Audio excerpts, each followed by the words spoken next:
I don't think I'll ever. What did I say? I started saying something? I don't think I'll ever. And then I accidentally bumped the mic and you freaked out. Ooh, I don't know. that? Yeah, I heard your neck, like your throat went like.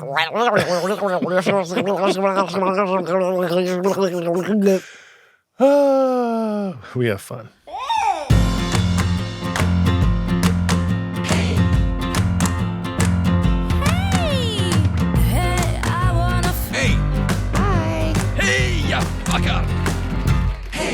Hi, everyone. It's your old pal, Sarah Silverman. And today, I have another friend here. This is maybe my best friend, certainly one of my best friends, Tall Jon. You've heard about him. You've heard of him in so many podcasts you've probably listened to in Hollywood. Yeah. Oh, and, but this guy is my world, my friend, my neighbor. He wears a T-shirt with my face on it whenever I see him.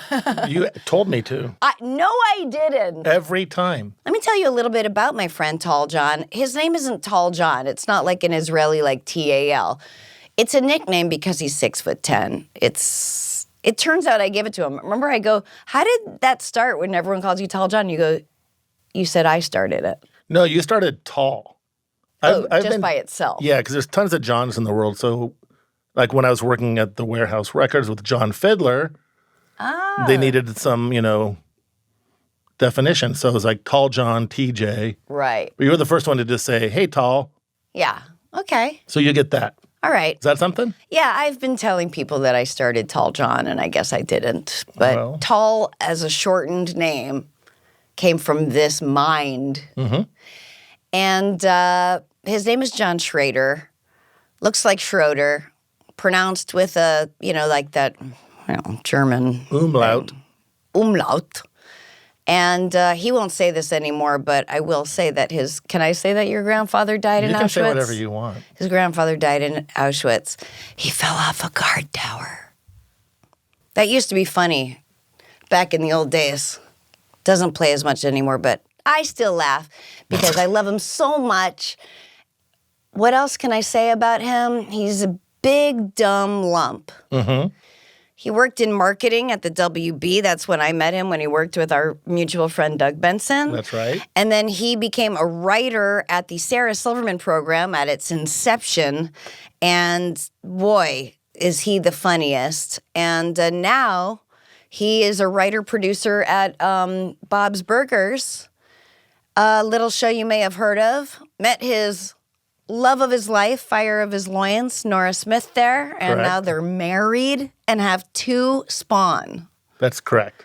And Who love you. Oh, they're so delicious. They are Aryan dreams as well. Mm-hmm. Toe-headed geniuses. Evil geniuses, maybe we should say. Yeah, sometimes. They have learned the joy of fart noises and fart jokes, which has made him extremely successful in the world of entertainment. Well, if we do back up a little bit, Okay, you let's say I back just up. wrote on your show. You were very kind to hire me because the aforementioned Doug Benson and I were writing and selling stuff, but that wasn't getting produced.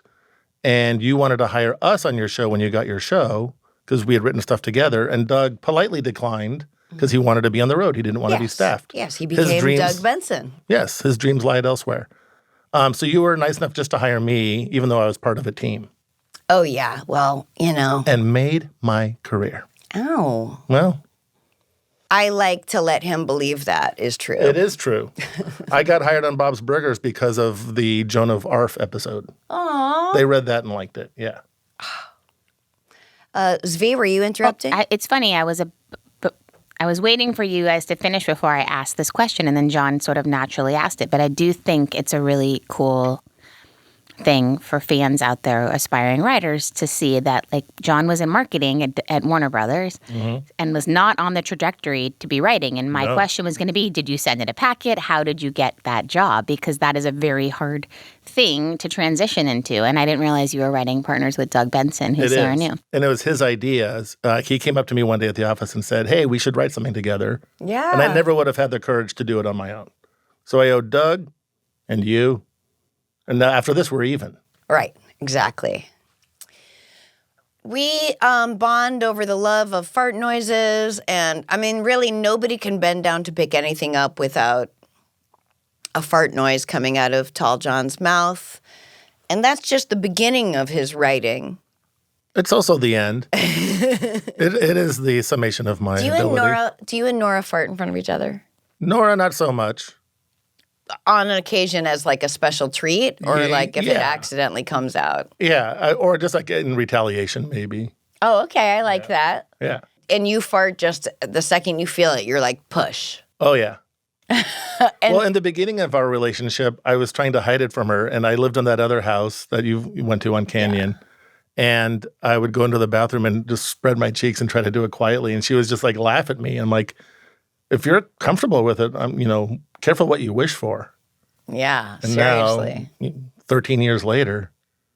She's like, maybe enough. Pull your ass cheek. I totally know the ass cheek pull is like you got to get really close to the asshole and pull, and then just let it. Yeah, exactly. And now we're coming into an age. My oldest is 6.5, and Rosie's almost 4. Rosie will still fart and laugh at herself for farting. That's great. And Gloria's kind of like, another fart sound hilarious. And wait, and Gloria doesn't like rip farts? I've heard her fart maybe 10 times in her 6.5 years. Really? That's it? Rosie just used to fart like a trucker. It was just like, when I would give her a bottle, it was just like. Well, that's like babies do that.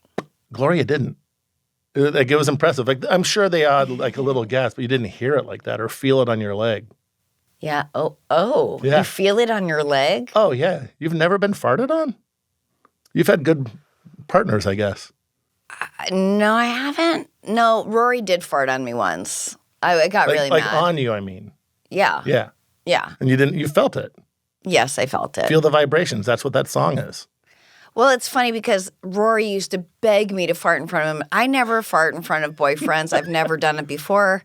And he would beg me. But the funny thing is that what he doesn't know is I'm literally farting on him all night long while he's sleeping. Right. But not audibly. No, just like. I remember one time early on, and I think when you were dating Jimmy years ago, you said you try to get away with a tiny, you called it a Tic Tac fart, I remember. I did? Yes. And you said it just stunk up the whole room and you were very embarrassed. Oh, so embarrassing. That would only happen if I was sick with a fever. That kind of atom bomb. It's so embarrassing. And I was remembering this recently where I remember talking to Jimmy about farting when we were dating. And we were talking about it, and he goes, you ever fart and it smells and someone's coming towards you, so you're and sucking it up. And I remember just thinking what the fuck? That's so gross. There's shit in that.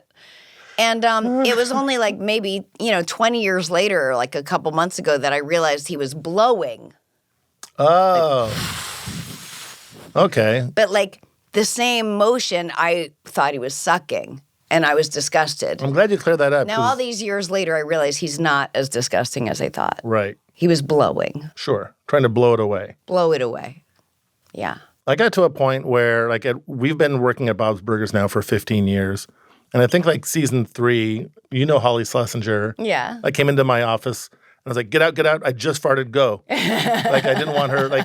Season 1, I would have been oh, shit. I'll leave to, talk to her in the hallway or something. Yeah. But, yeah, you get to a point where you can just warn people, hey, this is what happened. When you become Mishpucha, that means family. Ooh, okay, yes, we are. And I will say, our house, which we have because of you, he just kept saying, "This is your house. This is your house," and I'm As like, they "I'm were not building moving it. into a house. I can't handle a house. I thought I'd be in my apartment my whole life." And then I went to look at it, and then I bought it, and now we're neighbors. But good story, Sarah. So our house is like a studio apartment in that you hear everything. Right. It's a big, tall ceilings. You might think you're, in private. I was like in the living room and he was upstairs in his office, and I did the unthinkable. I did the unthinkable and let out air from my butt, and it made noise.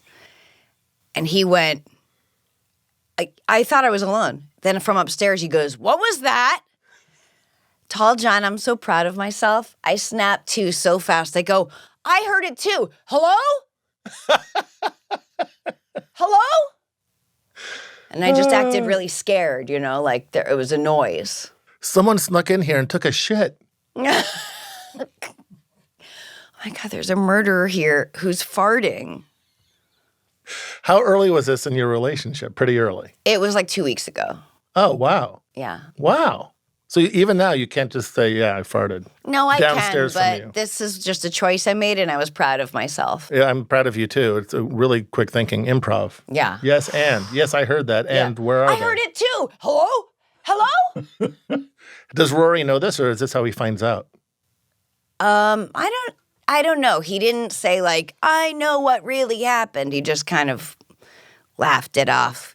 But maybe he knew, or maybe he's going to find out now, but Right. he would have to listen to the podcast. But also we should point out he's not like a hothead who's like, "How did someone fart?" Oh my God, He was no. probably just curious. He'd be so happy. Yeah. No, he thought he heard what he did here. Right. So then he was like excited, but he goes, "What was that?"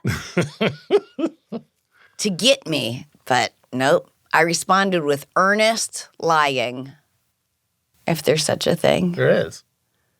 But I did hear it too. So I wasn't lying. Yeah, you heard it too. Hello? And then I just said hello, like, Changing the subject. yeah. The funny thing is that when Rory came in here as a guest, he started by talking about farts. You guys were talking about farts. Is that true? Yeah, you're talking about Mary's farts. Oh, Mary, yeah.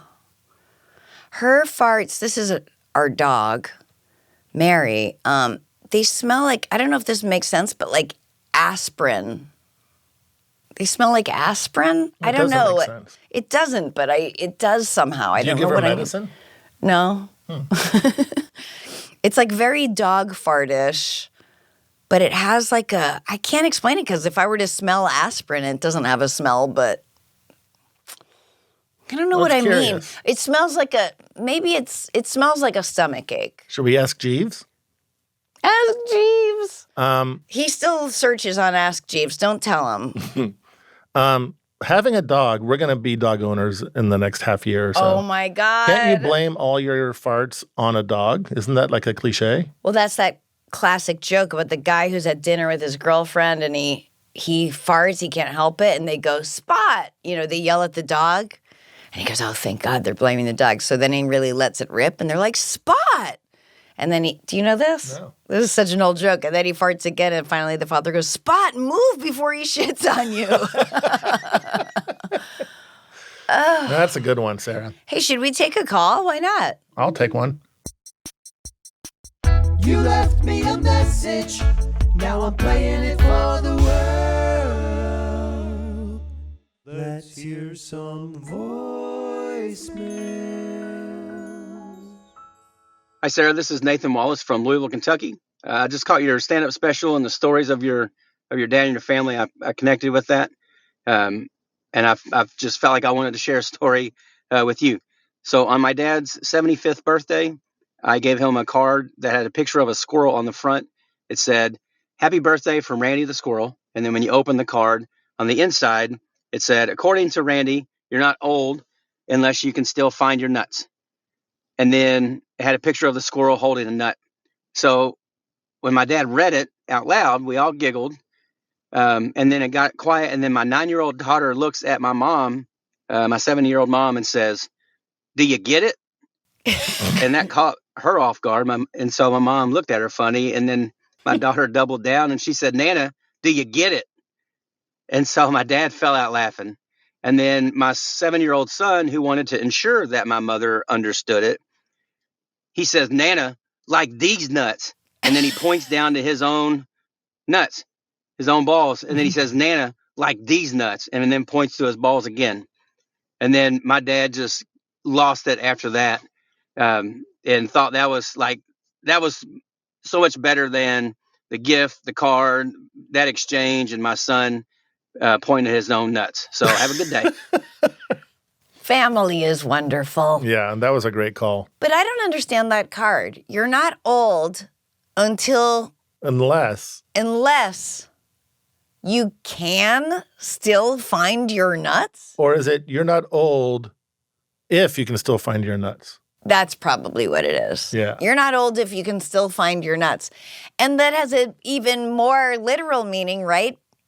Because we know that squirrels can only find 10% of the nuts they hide. And as we get older, our testicles drop and maybe you can't reach them at a certain point. I would think as you get older, you can find your nuts easier because they're lower. Oh, that makes They're sense. not hidden behind your cock anymore. Or They're your like giant low, bush. and you're like, you look down at your shoes and you're like, oh, there's my nuts.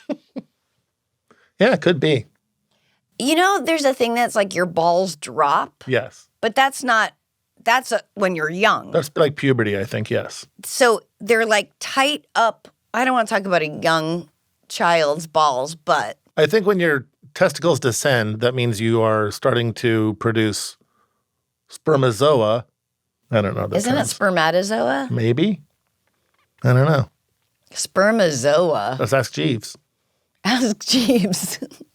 It's Sper-Mah-Tuh-Zo-Ah. Sper-Mah-Tuh-Zo-Ah. Gross. Sounds like a high school band. Oh, that'd be a great name for a high school band. Be It like, would what? be. That's a medical term.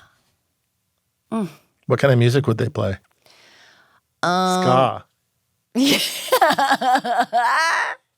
They'd play ska. Yeah. Pick it up. All right. What was that? I said pick it up. Oh, that came from you? That's ska. Do that again? Pick it up. You got a little shy. I got a little shy. Like your cheeks got That's just a little sunburn. red. That's Disneyland sunburn. Oh, Disneyland. What a magical nightmare. No, they had a wonderful time. We did. Thank you, Disneyland. Mm-hmm. Bob's Burgers, Disney. Mm-hmm. Symbiotic synergy. Sure. Disney bought Fox. Yep. The end. Hulu. Yes, Hulu. All the big corporations are just eating up all the little corporations. Mm-hmm. And then turning into two bigger corporations like Warner Brothers. Yep. Yep. Yep. What a time to be alive. Honestly, everything's going so much to shit that the best thing you can do is probably just focus on the beauty right in front of you. Thank you. You're welcome. Here's some ads. Article, darling. My favorite go-to place for comfy furniture is the one and only Article. You know I love Article. I haven't been able to find well-made, stylish, comfortable furniture for reasonable prices for a long time until I found Article. And now I found it. Article has curated collections for every style, like mid-century modern, coastal, and Scandi-inspired pieces. They shine on their own, but they also pair seamlessly with basically any other Article product. I like eclectic looks with different styles, and I just love everything at Article. And with their help, you will easily make your space feel cohesive and stylish. And their website is super, super easy to navigate, and with customer service that is honestly top-notch and always accessible to you, even if you're not a celebrity. Article takes great care in curating their collection, focusing solely on high-quality, meaningful pieces that will stand the test of time. There's no filler. Like, every item is chosen for its craftsmanship, its design, and its lasting value. Everything I have from them it's like it's brand new, and I've had it for years. I own a chair from them. I own 6 chairs from them, actually. They're gorgeous. Walnut and teal. Ugh. I have a bed frame from them that is gorgeous, mid-century, has built-in side tables. My favorite light is from them. I got a bunch of them, in fact. Most article furniture comes almost completely assembled, so if I can do it by myself, anyone can do it by themselves. With Article's 30-day satisfaction guarantee, you can shop with confidence, knowing that if you are not completely in love with your new furniture, you can easily return it. This peace of mind ensures you can invest in your home without hesitation. Article is offering our listeners $50 off your first purchase of $100 or more. To claim, visit article.com/Sarah, and the discount will be automatically applied at checkout. That's article.com/Sarah for $50 off your first purchase of $100 or more. And we're back. All right, let's take another call. Hey, Sarah. This is your old pal, Eric from Hawaii. My relationship with my dad, well, let's just say for the boys anyway, he was pretty heavy-handed. So we were, we all got beat up. Not like to the point of black and blue, but definitely like belts and like living in sort of fear of this guy. Anyways, my sisters had a much better relationship with him. I've long since honestly forgiven him because I do feel he was a product of his generation and he really didn't have a way to process his emotions, and he didn't have the things available to him that we have now, like therapy and, SSRIs and stuff. But anyways, I'm sure he was depressed. He passed that along to several of us. Anyways, I wanted to ask you about forgiveness, right? And honestly, I just wanted to tell other people that you can forgive people, I guess, for being shitty to you. You don't have to carry it with you anyway. I just want to know what your thoughts are on this and how I've rectified this relationship with my father after his passing anyway. So anyways, love you, love the show. Bye. Well, forgiveness is for you. I mean, mostly because it's this rotten feeling inside. What was that quote a few weeks ago that I said from a guy? He said, anger is a burden you put on yourself for someone else's behavior, And listen, if you feel it, if forgiving him hurts more than not forgiving him, do whatever feels better, right? Right. But you're right. He's probably the product of his generation. If you've grown up, happy, healthy, you figured out on your own, you figured out with the tools and the family you made how to be happy and kind, gentle, that you didn't take on that anger, that you're ending that cycle with you is the greatest reward. And you shouldn't reward yourself with something that you won't let go of, that you can't let go of that anger. And my dad had it with his parents for a long time. And you either have to disconnect and not, or just, if you feel like you could have forgiveness, that's a great thing for yourself, and the biggest gift is that you're a better parent. But your sisters may not have been beaten by him, but they witnessed it. And having a better, they probably did have a better relationship with him, but what may have looked like a better relationship may have been fear expressed in a different way. Women learn how to live with violent men. They learn how to do that, and it might look like a better relationship, but there could absolutely be fear there. And both of my parents were abused and their younger siblings weren't. But those younger siblings witnessed that abuse, and that's its own kind of awful thing. So I'm not saying don't act like your sister's got a free ride or whatever. Listen, whatever their experience is. One thing I know for sure is siblings they grow up under the same roof, but they have extremely different childhood experiences. And that would be, I hope, it would be interesting to talk to your siblings about their experiences in childhood, and you might hear something that surprises you, but I would think that would be very healing.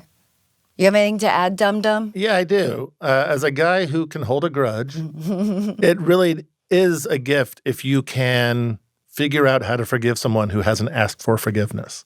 Yeah. It is a burden off of you. And it's not easy, especially I think he said his dad has passed. Is that right? Yeah. So he can't ask for forgiveness, but you'd like to think maybe he could have. And then, yes, it will make your life easier if you can let it go, but it's tough. Also, whatever was going on inside him is his, and he doesn't, whether he asked for forgiveness, he probably was not able to do that. Like, he had the tools to go as far as he went, and it wasn't that far. And right. you have gone farther. You have broken a chain, and that's incredible for you and for everyone in your family and the generations after. And that's something to be really, really proud of and happy about. And I don't know if this answer was so smart, but I feel like it's right. I thought it was good. You do? Yeah. Nah, I guess I was fishing. All right, what else? Sarah, was the quote, holding on to anger is like grasping a hot coal with the intent of throwing it at someone else. You are the one who gets burned. Oh, that's a different one, but that's a great one too, yeah. I mean, listen, you have to do something with that. Like, I got mad at Rory, and I don't remember about what, and it wasn't anything he did. It was like something within me. And I was able to, and we're both working on this right now, so it's exciting when we experience it, to just, instead of lashing out or involving him at all, I just went to the actual, where I felt it in my body. Like it's a physical, and I sat with it and wondered about it, and just, as I brought attention to it, it like dissipated. Right. It was like... It's primal, though. Like, yeah. Yesterday, we were at a birthday party at Peekaboo Playhouse in Eagle Rock. It's a fun indoor, play zone. Mm-hmm. And I watched Did you bring the kids? No, it's just me. No, I watched Gloria on this play structure. She, she's tall, but, it's anyone could bump their head. So she bumped her head a little bit, and it aggravated her. I could see that. And then this kid had a balloon sword and, barely touched her with it. And she was like, hey! I'm like, Gloria, you're not mad at him. You're mad that you bumped your head. Don't take it out on him.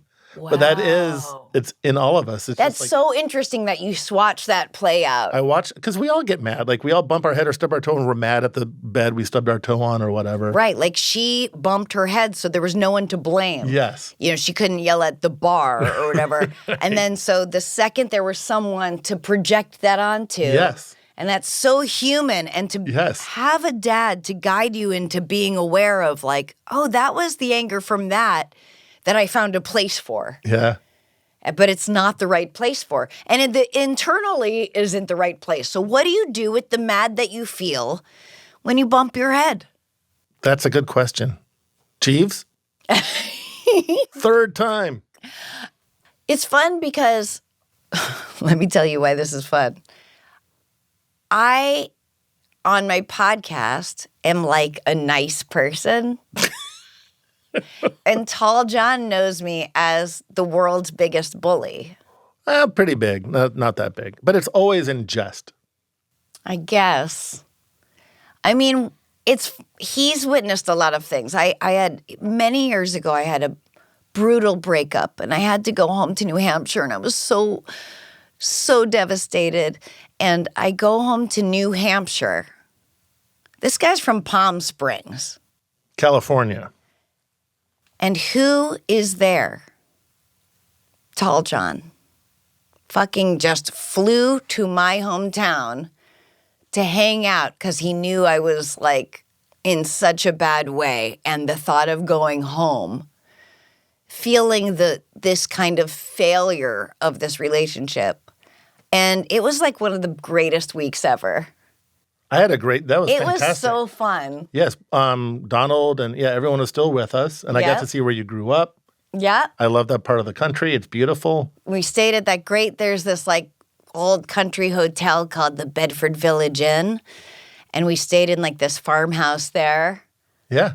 It was really fun. And Laura, Liz Winstead was in that. I think we were all in that same house, right?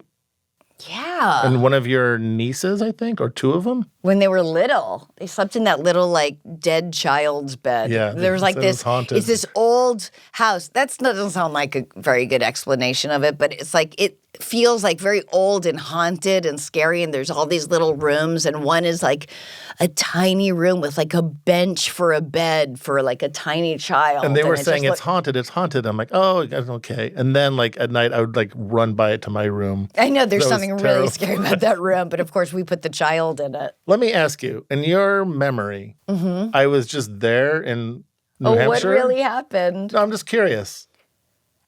In my memory, and maybe I've romanticized it, I think you have. friendship romanticized it, you just like flew there and showed up. I was on your same flight, sitting next to you. And I bring this up just because there are stories like this. Remember when Brian Posehn and Dave Rath lived in that house in Yeah, Encino? of course. We would all do dumb things like jump off the roof into the pool, ride a my bicycle from the driveway into the pool.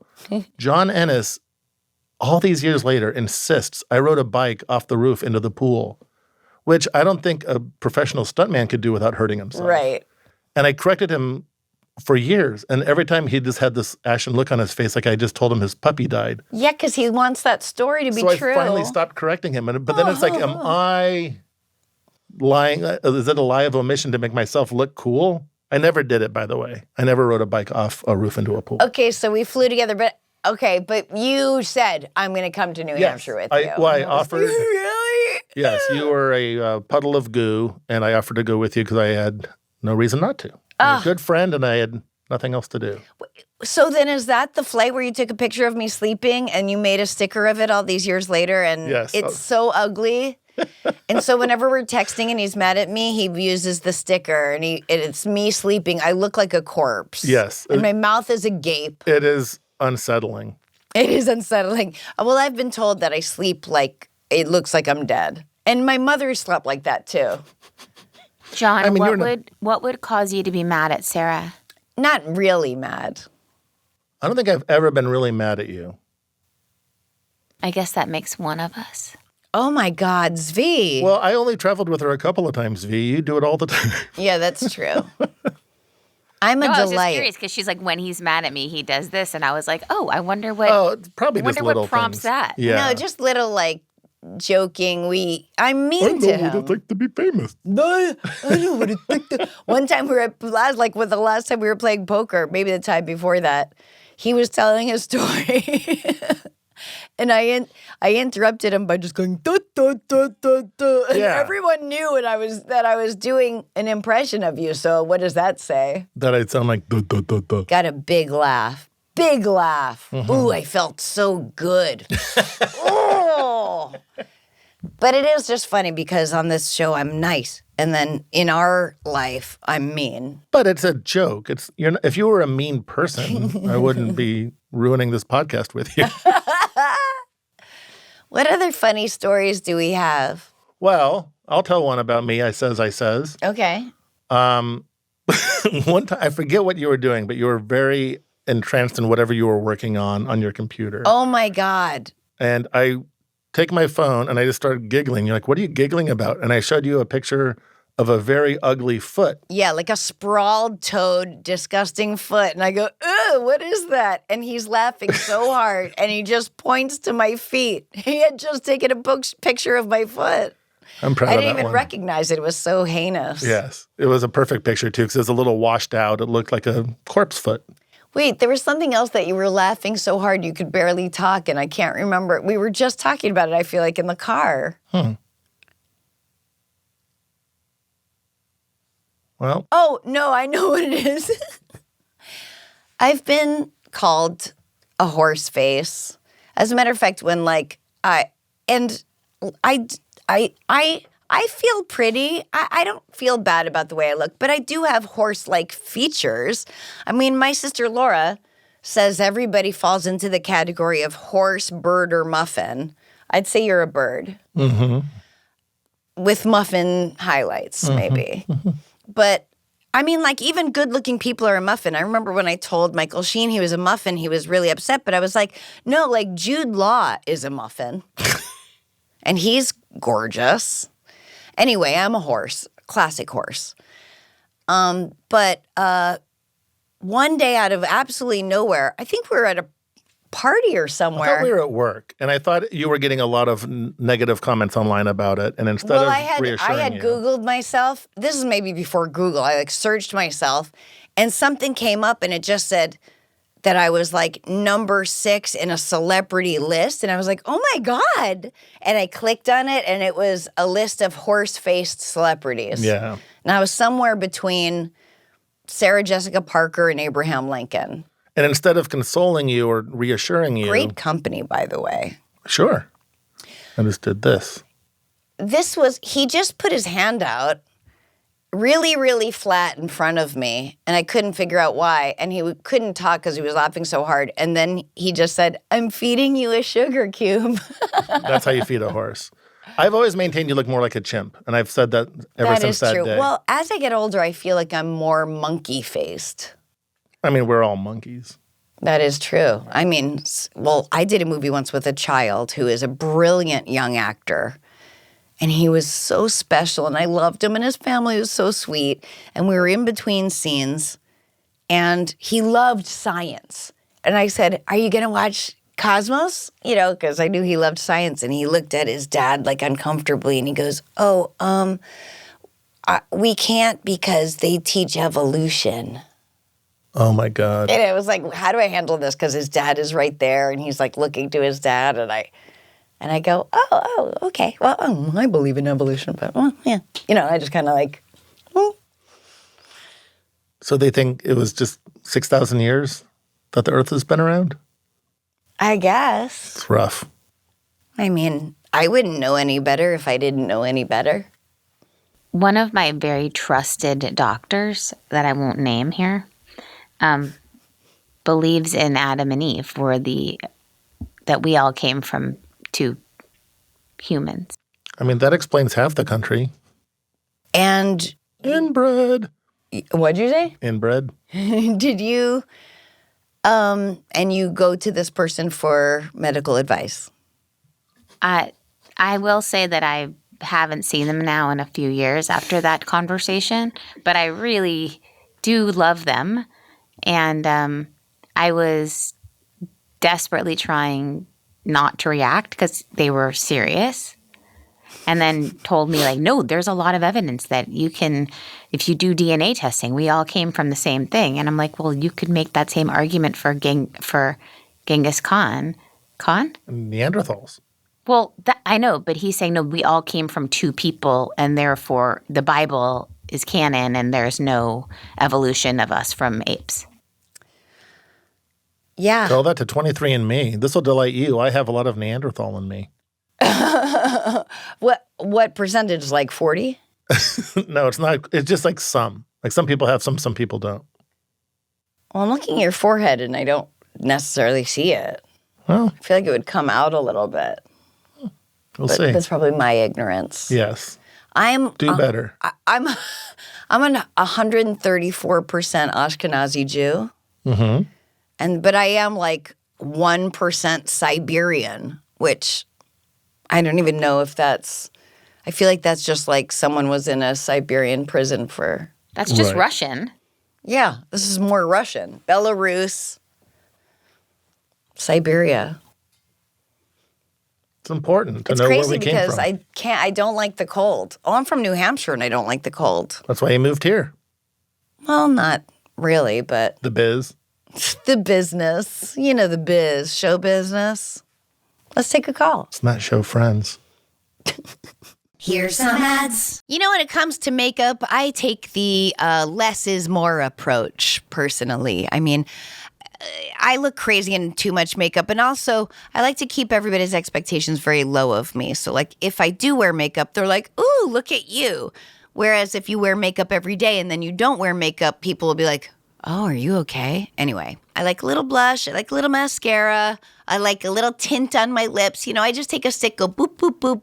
That's why I like Thrive Cosmetics. Their products add that subtle hint of glam without overdoing it. Plus, their makeup is 100% vegan and cruelty-free, which I really like. And it's made with clean, skin-loving ingredients that work with your skin rather than against it. Take their Liquid Lash Extensions mascara. It comes in 6 shades that last all day without clumping, smudging, or flaking. It makes your lashes look so long by wrapping around each lash from root to tip. I love how it's sweat-proof for summer days, yet magically slides right off with warm water when your day is done. I love mascara that tubes off. It's the best. When you buy with Thrive Cosmetics, you can feel good about giving back, too. That's because Thrive has donated over $150 million in product and cash to partner organizations making a real impact on issues like cancer, domestic abuse, and poverty. That's beauty with a purpose. Maximize your look with minimal effort. Go to thrivecosmetics.com/Sarah for an exclusive offer of 20% off your first order. That's Thrive Cosmetics, and it's with a cause. So it's CAUSEMETICS.com/Sarah. Boom. And we're back. Hi, Sarah. My name is Amy. I'm a fan of the pod only in recent years, but I've always loved you. I'm from the Boston area. Yeah. You said on a fairly recent episode that you were your own best friend, and I was struck by that. I think it's amazing, and it also sounds impossible. I'm in my late 30s, and I've been struggling to figure out how to feel like a strong, fierce woman in this season of life. I've always had a lot of friend groups, and I put myself out there doing theater and performing, and losing friends was a rarity. This was basically up until the pandemic. There have been friendships lost in the last few years, and it caused me to pull back, get quiet, and stop putting myself out there as much. Who I thought I was actually hurting other people, and I could have been a better friend. I feel a ton of shame about this, and now I'm afraid to speak up and be too me. I have a very mean inner voice. I've also become a mom to 2 little boys in the last few years, and I struggle to find balance between the woman I want to be while also choosing my battles. I find it hard not to let the upsetting opinions around me, especially in this climate, hurt my own feelings. I try my hardest to channel my efforts into raising 2 emotionally intelligent and kind boys, but I'm curious if you have any thoughts on how I can find more love for who I am while also showing up for others and not let wanting to be palatable to other people affect that. I really appreciate how you show up in the world. Thank you. Well, I'll tell you how important self-love is. You don't have to, listen, who's your best friend? Are they the most perfect, amazing, strong woman? No. They're not. You know what I mean? To be your own best friend doesn't mean to be perfect. It means to have as much grace for yourself as you have for any schmuck on the street. And to be wrong and go, oh, and learn from it and practice and always have something you're working on, in terms of like growth or whatever, but like, you don't have to be perfect to be your own best friend. And part of your understanding of it being that way is how judgmental you are of other people. You said you have a very mean inner voice. And I don't know if you're saying that about other people or yourself. Either way, I know that is ego. This is what I'm learning. And so when you look and judge others around you, that's what we naturally do as humans. That's ego. When we go, just like without thinking, are kind of looking around us and going like, oh, that woman's hat doesn't look good on her. Or that's an ugly shirt. Or, we do all these things that kind of let us feel like we're in a higher standing in where we fall in the world, And you don't need it. As a matter of fact, if you can move through the world, and this is an exercise to do because we all do this, and observe without judgment, woman in hat, man in a red shirt, blue car, whatever. And the exercise is to not critique it, to not have an opinion about it, but just to see it as is. And that helps you snap judging people, and it helps you to not judge yourself. we're all just, people doing the best we can with what we got, and so being your own best friend doesn't mean you're perfect. It just means like, hey, I don't know. I love being alone. I love, Yes. Oh my God. And you have 2 small boys. You have probably a very tight schedule. In that schedule time for yourself to do whatever the fuck you want, whether it's like watch something on TV, take a bath, scroll on your phone, just be quiet, maybe meditate, or even something that isn't like some mentally healthy thing, but just that is like for you. Schedule that. That's as important as like pick up Tommy from fucking preschool lacrosse. I'm not a good improviser. I never have been. But all that stuff is really important. Like for you to go like, oh, I can't imagine being my own best friend. I mean, you have no choice. You've got to do it to be happy, and about like judging other people, that always brings up that same thing, Father Gregory Boyle, like, until we make peace with our wounds, we will be tempted to despise the wounded. So until you make peace with your wounds and love yourself, warts and all, whatever, you're going to be really judgmental of people, especially yourself. It's true. I mean, I don't want to put her in the same category as my kids, but I'm always telling my kids, go easy on yourself, because they will beat themselves up for not drawing exactly what they see in their head or whatever. And granted, maybe I should be a little harder on myself from time to time, but no. And the other thing I want to add is, as a Johnny-come-lately to therapy, huge fan. I've only been doing it 10 years, but I always said, I have friends I can talk to, and your friends are great, but all they can really do is say, oh, man, that sucks. Like, you could say more now because you have learned a lot, but it's nice to have people understand your problems, but they don't have the tools to guide you through them. And it's actually incredible to have friends or family that do just listen and say, oh, man, that sucks. Yeah. I've been teaching Rory to do that instead of trying to fix. Well, did you do this? Did you do this? Did you do this? When I'm in distress, I'm not looking for, well, did you do this? Did you do this? Did you do this? And I know it's such an instinct to fix, and he's such a fixer. I mean, he can fix anything, Because so it feels like he's not doing enough to him to go like, oh, babe, that sucks. Is there anything I can do? But man, that's the whole thing. And I know I say this like every podcast, but it's just like what we're into right now. And it's like, it helps so much to be heard. And I feel like 95% of like the things that trigger people is the feeling of not being heard. Oh, for sure. And that's so simple. It's too simple. It's like, it should be a harder solution. There should be a harder solution, but it's the solution. And the solution to everything, I feel like, is always simple. All right, what else? Worcester. I think the next call's from Worcester. You're the coolest, and I need some guidance. I'm 28 years old, and I'm in the 3rd year of my PhD in ecology. My research is on sustainable agriculture, and I work with folks in food deserts and such. And as you might know, things are not good in the land of academia. I recently lost both my grants. Shit. One from the USDA, the other from NSF. Because it said woman. So I'm not really sure what to do. I'm feeling a lot of big emotions. I grew up in a religious cult, and I wasn't even able to go to school until my mom got out. The first one in my family to go to college, and this just like wasn't a super obvious path, but I wanted to do it. And now I feel like there's grown adults telling me that I'm not allowed to again, and it's pretty frustrating.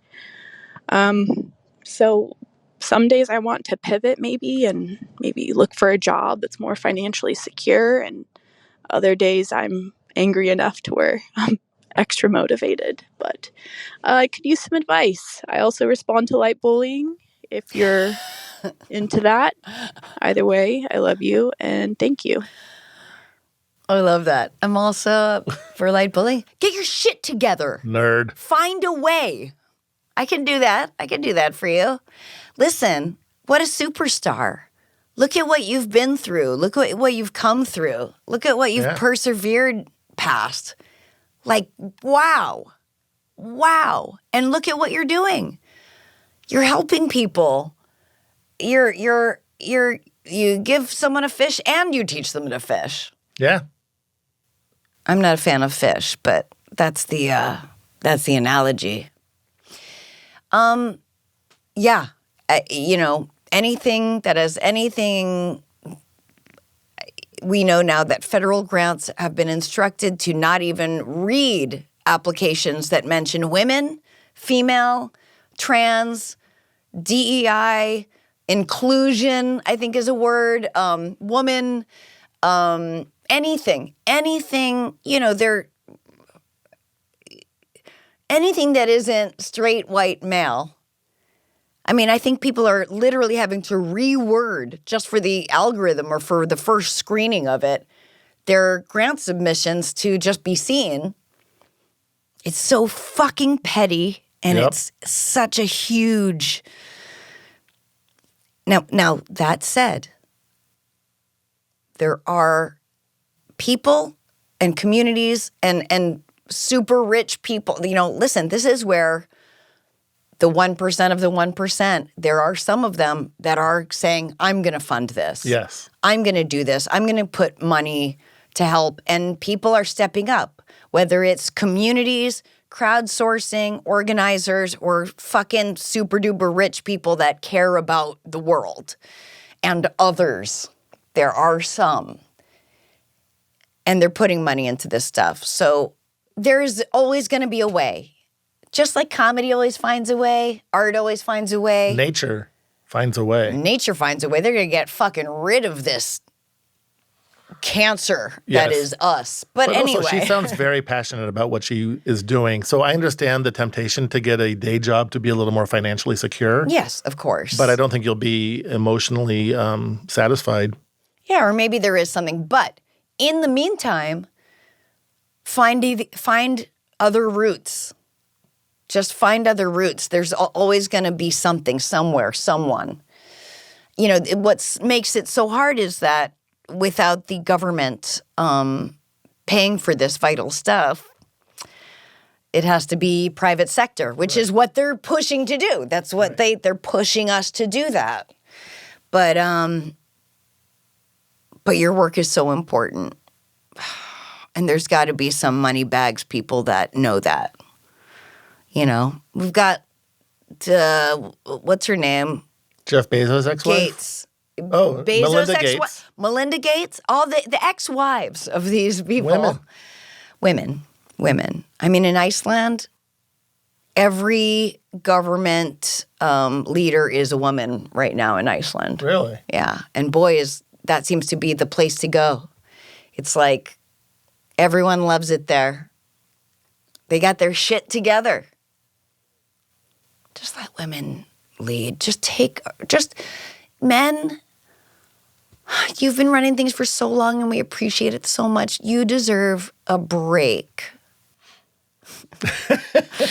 I don't know. This is... The population of Iceland is 393,000 people. So that's like the population of a borough of a borough of LA or New York. Sure. So it's a microcosm of something that could work on a bigger scale. Also, look how big Iceland is, where, with that few people. That's another point. It's like, I don't mean to be like a secessionist, but this country is too big.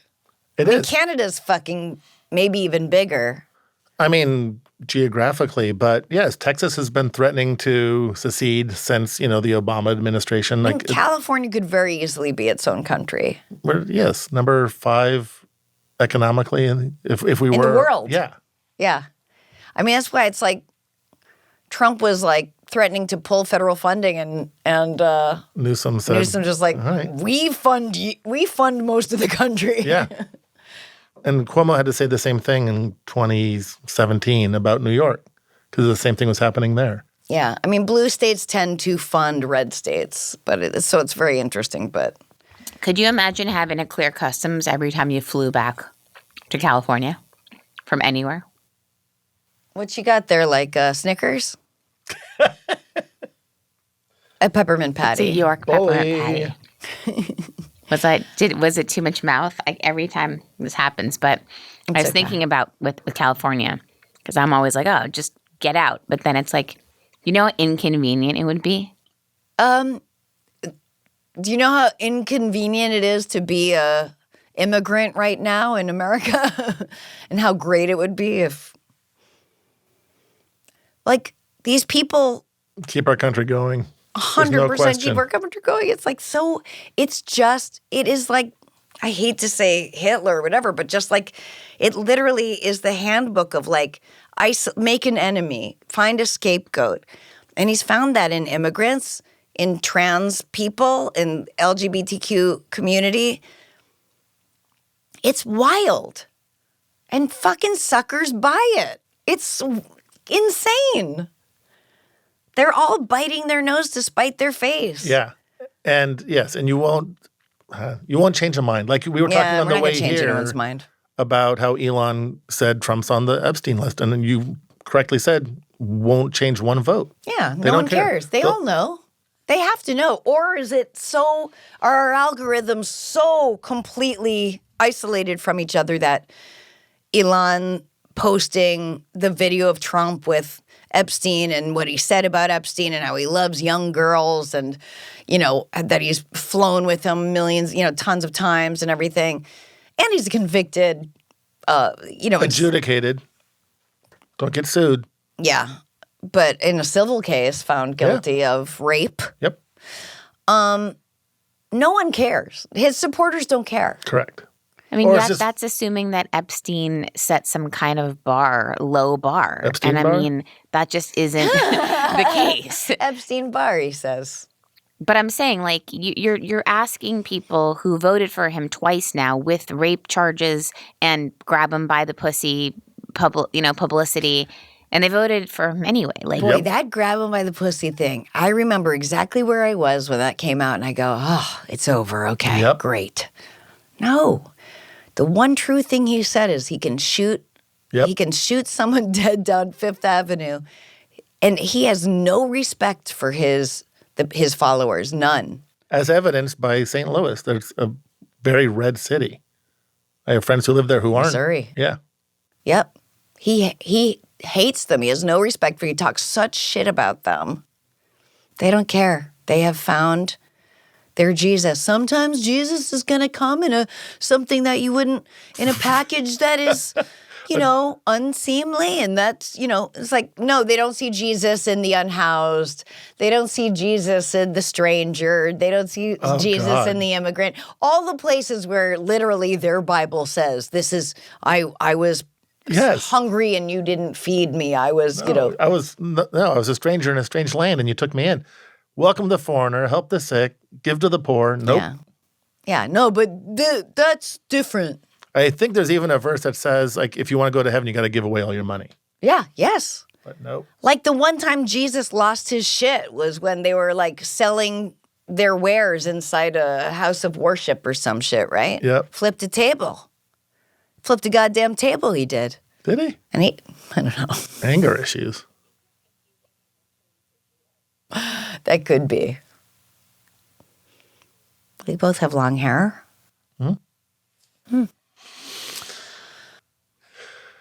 Well, Dad, wherever you are in time, space, I miss you so much. Don't you miss Schleppy? I do. Oh, my God. But wherever you are, we are winding down. He always said, it stopped so abruptly. I need a warning. So now I warn him, we are winding down. This is the part of the podcast when I say send me your questions or your comments or your statements, your proclamations, your ideas. Go to speakpipe.com/The Sarah Silverman Podcast. That's speakpipe.com/The Sarah Silverman Podcast. And subscribe, rate, and review wherever you listen to podcasts because that helps us stay on the air. And if you want to watch with your eyeballs, watch us on YouTube. You can watch us on YouTube now. Can you even believe it? And if you haven't yet, now is a great time to subscribe to Lemonada Premium. Just hit the subscribe button on Apple Podcasts or for all other podcast apps. You can go to lemonadapremium.com for bonus content you will not want to miss. That's lemonadapremium.com.